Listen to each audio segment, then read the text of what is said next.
முக்கிய செய்திகள். நாடாளுமன்றத்திற்கு இடைத்தேர்தலா? காங்கிரஸ் கட்சி மறுப்பு.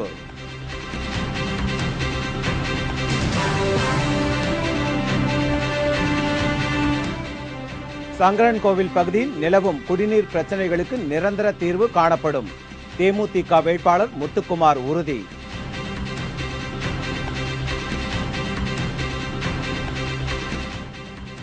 சோகத்தில் முடிந்த ஹோலி பண்டிகை. வண்ணப்பொடிகளில் ஆபத்தான ரசாயனம் கலந்ததால் 117 குழந்தைகள் மருத்துவமனையில் அனுமதி.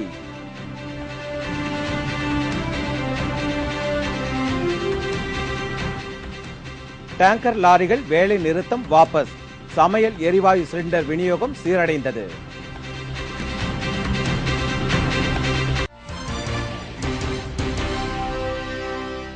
வணக்கம். விரிவான செய்திகள்.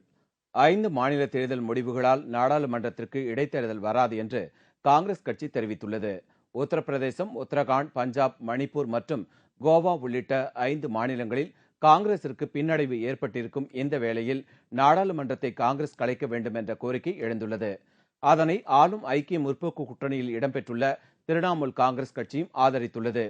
இதுகுறித்து செய்தியாளர்களிடம் பேசிய திரிணாமுல் காங்கிரஸ் கட்சியைச் சேர்ந்த ரயில்வே அமைச்சர் தினேஷ் திரிவேதி, காங்கிரசிற்கு தோல்வி ஏற்பட்டிருப்பதால் அந்த கட்சிக்கு எதிரான அலை தற்போது வீசி வருவதாகவும், எனவே அனைத்து கட்சியினரும் இடைத்தேர்தலை வலியுறுத்துவதாகவும் குறிப்பிட்டார். இதனால் மத்திய அரசு நாடாளுமன்றத்தை கலைத்துவிட்டு இடைத்தேர்தலை அறிவிக்கலாம் என்றும் அவர் தெரிவித்திருந்தது காங்கிரஸ் கட்சிக்கு அதிர்ச்சியை ஏற்படுத்தி இருக்கிறது. இந்நிலையில் சென்னையில் இன்று செய்தியாளர்களை சந்தித்த மத்திய சுற்றுச்சூழல் மற்றும் வனத்துறை அமைச்சர் ஜெயந்தி நடராஜன், ஐக்கிய முற்போக்கு கூட்டணியில் இடம்பெற்றுள்ள கட்சிகளுக்கிடையே சுமூக உறவு நீடிப்பதாகவும், எனவே நாடாளுமன்றத்திற்கு இடைத்தேர்தல் என்ற கேள்விக்கே இடமில்லை என்றும் கூறினார். காங்கிரஸ் தலைமையிலான ஐக்கிய முற்போக்கு கூட்டணி அரசு வரும் 2014 வரை முழுமையாக தனது பதவிக்காலத்தை பூர்த்தி செய்யும் என்றும் அவர் நம்பிக்கை தெரிவித்தார். We have a very good relationship with all our allies. Our Congress President has already said that we'll continue to engage with our allies and that this government will last its full term. Sankarankovil தொகுதியில் நீண்ட காலமாக நிலவும் குடிநீர் தட்டுப்பாட்டிற்கு நிரந்தர தீர்வு காணப்படும் என்று தேமுதிக வேட்பாளர் முத்துக்குமார் உறுதியளித்துள்ளார். சங்கரன்கோவில் இடைத்தேர்தல் பிரச்சாரம் தீவிரமடைந்துள்ள நிலையில் தேமுதிக வேட்பாளர் முத்துக்குமார் தனது தேர்தல் வாக்குறுதிகளை அறிவித்துள்ளார். அதில் தாமிரபரணி கூட்டு குடிநீர் திட்டத்தை அனைத்து கிராமங்களுக்கும் செயல்படுத்தி சங்கரன்கோவில் தொகுதியின் குடிநீர் பிரச்சினைகளுக்கு நிரந்தர தீர்வு காணப்படும் என்றும், பேருந்து வசதி இல்லாத கிராமங்களுக்கு பேருந்து வசதி செய்து தரப்படும் என்றும் கூறியுள்ளார். விசைத்தறி தொழிலாளர், பீடி தொழிலாளர் மற்றும் பனைமர தொழிலாளர் ஆகியோரின் நலன் காத்திட தேவையான அனைத்து நடவடிக்கையும் எடுத்து அந்த தொழிலாளர்களின் பிரச்சனைகளின் தீர்விற்கு உறுதுணையாக தேமுதிக இருக்கும் என்றும் தெரிவித்துள்ளார். படித்த படிக்காத இளைஞர்கள் மற்றும் பெண்களுக்கு வேலைவாய்ப்பு, தனியார் பங்களிப்புடன் புதிய தொழிற்பேட்டை உருவாக்குதல், பாதாள சாக்கடை திட்டம் ஆகியவை விரைந்து செயல்படுத்தப்படும். மாணவ மாணவியருக்கான அரசு கலைக்கல்லூரி மற்றும் தொழில்நுட்ப கல்லூரி ஆகியவை சங்கரன்கோவில் தொகுதியில் ஏற்படுத்தப்படும் என்று தேமுதிக வேட்பாளர் முத்துக்குமார் உறுதியளித்துள்ளார். சங்கரன்கோவில் அரசு மருத்துவமனையை விரிவுபடுத்தி நவீன கருவிகளுடன் கூடிய சிகிச்சை பிரிவுகள் அமைத்து மாவட்ட அரசு தலைமை மருத்துவமனை போல் தரம் உயர்த்தி தரப்படும் என்றும் அவர் கூறியுள்ளார். விசைத்தறி தொழிலுக்கு தேவையான நூல் தங்கு தடையின்றி கிடைத்திடவும், அரசின் மானியத்தை பெற்றிடவும், விசைத்தறி உரிமையாளர்கள் மற்றும் தொழிலாளர்கள் பயன்பெறும் வகையில் தொழில் வளர்ச்சிக்கு தேவையான திட்டங்களை செயல்படுத்த ஏற்பாடு செய்யப்படும் என்றும் தேமுதிக வேட்பாளர் முத்துக்குமார் தனது தேர்தல் வாக்குறுதியில் தெரிவித்துள்ளார். இலங்கைக்கு எதிராக ஐநா சபையில் அமெரிக்கா கொண்டு வந்துள்ள தீர்மானம் தொடர்பாக தமிழர்களின் உணர்வுகளுக்கு மதிப்பளித்து வாக்களிக்கப்படும் என்று வெளியுறவுத்துறை அமைச்சர் எஸ்.எம். கிருஷ்ணா தெரிவித்துள்ளார். இலங்கையில் நடைபெற்ற இறுதிக்கட்ட போரில் லட்சக்கணக்கான அப்பாவி தமிழர்களை கொன்று குவித்த இலங்கை அரசு மீது அமெரிக்கா மனித உரிமை மீறல் பிரச்சனையை கொண்டுவர முடிவு செய்தது. மேலும் இலங்கை அரசை இன அழிப்பு குற்றவாளியாக அறிவிக்க கோரி ஐநா சபையில் தீர்மானம் கொண்டுவர திட்டமிட்டது. அதன்படி இன்று ஐநா மனித உரிமை ஆணையத்தில் இந்த தீர்மானம் தாக்கல் செய்யப்பட்டது.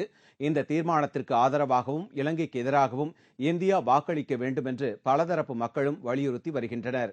இந்நிலையில் சிங்கப்பூர் செல்லும் வழியில் சென்னை வந்த வெளியுறவுத்துறை அமைச்சர் எஸ்.எம். கிருஷ்ணா, இலங்கைக்கு எதிராக தீர்மானம் குறித்து இந்தியா இன்னும் ஆலோசிக்கவில்லை என்றும், இலங்கையில் இருந்து தமிழகம் வருபவர்கள் குறித்த தகவல்களை முன்கூட்டியே தெரிவிக்கும் வகையில் நடவடிக்கை எடுக்கப்படும் என்று தெரிவித்தார். மேலும் இலங்கைக்கு எதிரான தீர்மானம் குறித்த விவகாரத்தில் தமிழர்களின் உணர்வுகளுக்கு மதிப்பளிக்கும் வகையில் இந்தியா நடந்து கொள்ளும் என்றும் எஸ்.எம். கிருஷ்ணா உறுதியளித்தார். இந்த தீர்மானத்தை தோற்கடிப்பதற்கான முயற்சிகளில் இலங்கை அரசு தீவிரமாக ஈடுபட்டு வருவது குறிப்பிடத்தக்கது. ஹோலி பண்டிகையை முன்னிட்டு நாடெங்கும் அரசியல் தலைவர்கள் ஒருவர் மீது ஒருவர் வண்ணப்பொடிகளை பூசி கோலாகலமாக கொண்டாடினார்கள். 5 மாநில சட்டசபை தேர்தலில் காங்கிரஸ் கட்சி பின்னடைவு ஏற்பட்டதையும் ஹோலி பண்டிகையை முன்னிட்டு பாஜகவின் முக்கிய தலைவர்கள் இன்று உற்சாகமாக ஒருவர் மீது ஒருவர் வண்ணங்களை பூசி கொண்டாடினார்கள். புதுடெல்லியில் உள்ள பாஜக மூத்த தலைவர் எல்.கே. அத்வானியின் இல்லத்தில் அவரது குடும்பத்துடன் ஹோலி பண்டிகையை கொண்டாடினார். இதில் பாஜக தலைவர் அனந்த்குமார் மற்றும் பாஜக பிரமுகர்கள் ஏராளமானோர் கலந்து கொண்டனர். இந்த ஹோலி பண்டிகை தினத்தில் கோவா சட்டமன்ற தேர்தலில் பாஜக வெற்றி பெற்றதை அடுத்து மக்களுக்கு இனிப்பு வழங்கி அத்வானி மகிழ்ச்சி தெரிவித்தார். இதற்கிடையே டெல்லியில் பாஜக மூத்த தலைவர் ராஜ்நாத் சிங்கும் பண்டிகையை கொண்டாடினார். அவருடன் பாஜகவினர் பலரும் பாரம்பரிய நடனமாடி ஹோலி பண்டிகையை சிறப்பாக கொண்டாடினார்கள்.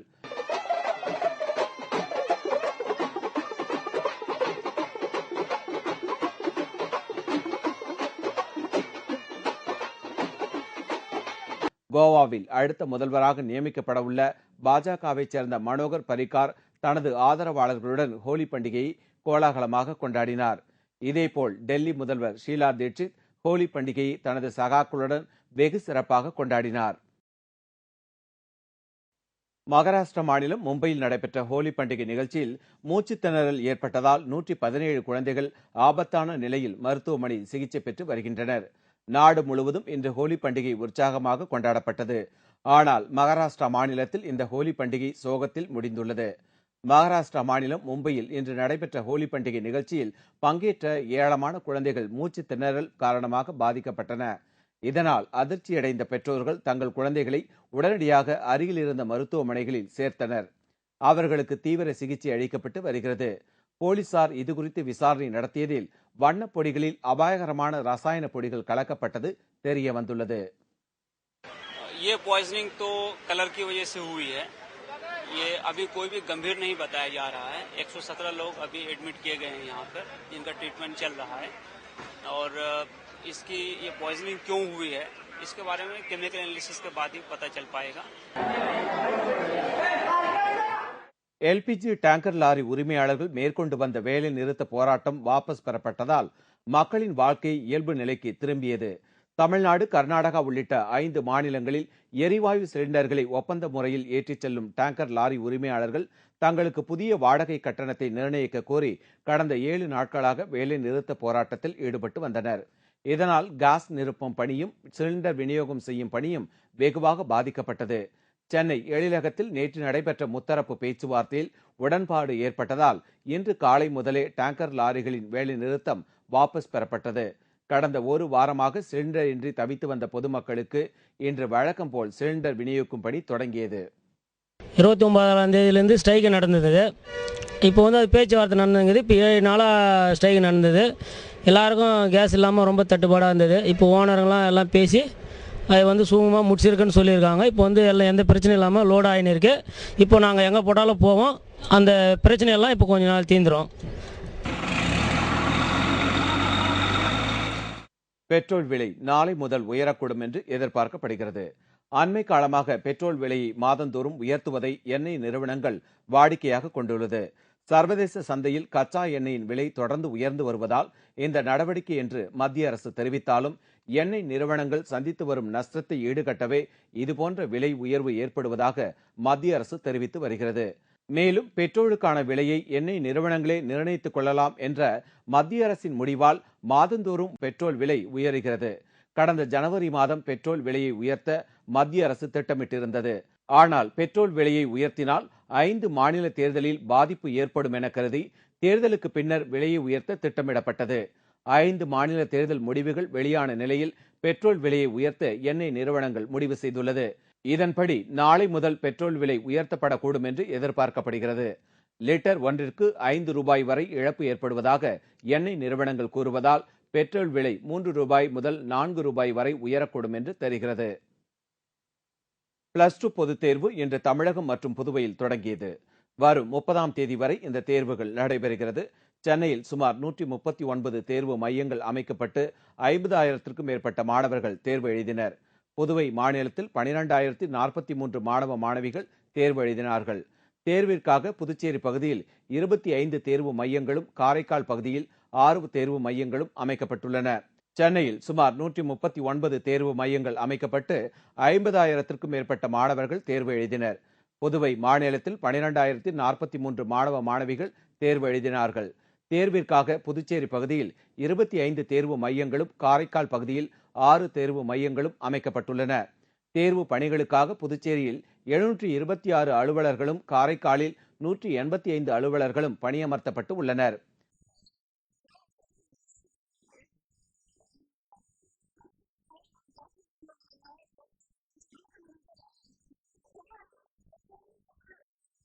கும்பகோணத்தில் 24 தேர்வு மையங்களில் 9,316 மாணவ மாணவிகளும், பட்டுக்கோட்டையில் 23 மையங்களில் 8,705 பேரும் தேர்வு எழுதினார்கள். கன்னியாகுமரி மாவட்டத்தில் நாகர்கோவில் உட்பட 83 மையங்களில் 22,884 மாணவ மாணவிகள் தேர்வு எழுதினார்கள். ஆள் மாறாட்டம், காப்பியடித்தல் போன்ற சட்டத்திற்கு புறம்பான செயல்களில் ஈடுபடும் மாணவர்கள் மீது கடும் நடவடிக்கை எடுக்கப்படும் என்றும் பள்ளி தேர்வுத்துறை அறிவித்துள்ளது. ஸ்கேன் செய்யப்பட்ட மாணவர்களின் புகைப்படத்துடன் கூடிய நுழைவுச்சீட்டு, மாணவனின் பதிவு எண் உள்ளிட்ட 3 ஆவணங்கள் இருந்தால் மட்டுமே மாணவர்கள் தேர்வு எழுத அனுமதிக்கப்பட்டனர். இந்த புதிய நடைமுறை இந்த ஆண்டு முதல் அறிமுகப்படுத்தப்பட்டுள்ளது. இது தவிர கண் பார்வையற்றோர், காது கேளாதோர் போன்ற உடல் ஊனம் உள்ளவர்களுக்காக கூடுதலாக 1 மணி நேரம் தேர்வு எழுத சலுகை வழங்கப்பட்டுள்ளது. அத்துடன் தேர்வு மையங்களாக தேர்ந்தெடுக்கப்படும் பள்ளிகள் மாணவர்களுக்கு ஆதரவாக ஒழுங்கின செயல்களில் ஈடுபட்டாலோ, உடந்தையாக இருந்தாலோ அந்த பள்ளியின் தேர்வு மைய அனுமதி ரத்து செய்யப்படும் என்றும் பள்ளி தேர்வுத்துறை எச்சரித்துள்ளது. உலக மகளிர் தினம் இன்று நாடு முழுவதும் உற்சாகமாக கொண்டாடப்பட்டது. மகளிர் தினத்தை முன்னிட்டு நாகர்கோவிலில் உள்ள தனியார் பொறியியல் கல்லூரி ஒன்றில் 5000 மரக்கன்றுகள் நடவு செய்யப்பட்டது. மேலும் குமரி மாவட்டத்தில் வறுமை கோட்டிற்கு கீழ் வாழும் மகளிர் சுய உதவிக்குழுக்கள் தயாரித்த ஆடை, அலங்கார பொருட்கள் மற்றும் கைவினைப் பொருட்கள் கண்காட்சியும் நடைபெற்றது. இவ்விழாவை அக்கல்லூரியின் முதல்வர் ஜேம்ஸ் பிரேம்குமார் குத்துவிளக்கு ஏற்றி தொடங்கி வைத்தார். இதனிடையே உலக மகளிர் தின விழா சென்னை பல்கலைக்கழகத்தில் கொண்டாடப்பட்டது. விழாவிற்கு தலைமையேற்ற பின்னணி பாடகி சுசீலா சிறந்த மகளிருக்கான விருதை பல்வேறு துறைகளின் கீழ் சாதனை புரிந்த பெண்களுக்கு வழங்கினார். இந்நிலையில் சமுதாயத்தில் பெண்களுக்கு அளிக்கப்பட வேண்டிய சலுகைகள் குறித்தும், அவர்களுக்கு இழைக்கப்படும் அநீதியை எதிர்த்தும் உழைக்கும் பெண்கள் ஒருங்கிணைப்பு சார்பில் சென்னையில் இன்று ஆர்ப்பாட்டம் நடைபெற்றது. கர்நாடக சட்டப்பேரவையில் ஆபாச படம் பார்த்த விவகாரம் தொடர்பாக மேலும் சில எம்எல்ஏக்களுக்கு நோட்டீஸ் அனுப்பப்படும் என்று விசாரணை கமிட்டி அறிவித்துள்ளது. கர்நாடக அரசில் அமைச்சர்களாக இருந்த லட்சுமண் சவாதி, சிசி பாட்டீல், கிருஷ்ணா பலமர் ஆகிய 3 பேரும் சட்டசபையில் ஆபாச படம் பார்த்த விவகாரம் குறித்து விசாரணை நடத்துவதற்காக கமிட்டி ஒன்றை பாஜக அமைத்துள்ளது. ஸ்ரீ சைலப்பா பிடாரர் தலைமையிலான இந்த கமிட்டி ஆபாச படம் விவகாரம் தொடர்பாக விசாரணை நடத்தும் என்று பாஜக மேலிடம் இன்று பெங்களூருவில் அறிவித்தது. இது தொடர்பாக செய்தியாளர்களை சந்தித்த விசாரணை கமிட்டியின் தலைவர் ஸ்ரீ சைலப்பா பிடாரர் தங்களது கமிட்டியின் விசாரணை காலத்தை நீட்டிக்குமாறு கேட்டுள்ளதாகவும், நாளை சபாநாயகரை சந்தித்து இதுகுறித்து பேச உள்ளதாகவும் கூறினார். மேலும் இந்த விவகாரத்தில் பாஜக அமைச்சர்கள் மட்டுமின்றி மேலும் சில எம்எல்ஏக்கள் சம்பந்தப்பட்டிருப்பதாக எழுந்த குற்றச்சாட்டு குறித்து செய்தியாளர்கள் கேட்டதற்கு அது குறித்து விசாரணை நடத்தப்படும் என்றும், தேவையென்றால் சம்பந்தப்பட்ட எம்எல்ஏக்களுக்கு நோட்டீஸ் அனுப்பப்படும் என்றும் குறிப்பிட்டார். We have asked for an extension. Tomorrow I'll meet the Honorable Speaker. We will get the time of some more time to finalize the report.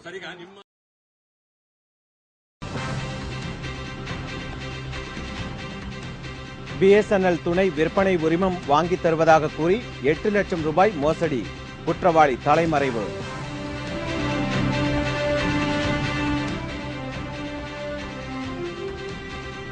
தலைமை ஆசிரியர் திட்டியதால் 9ஆம் வகுப்பு மாணவன் தற்கொலை, தஞ்சையில் பரபரப்பு.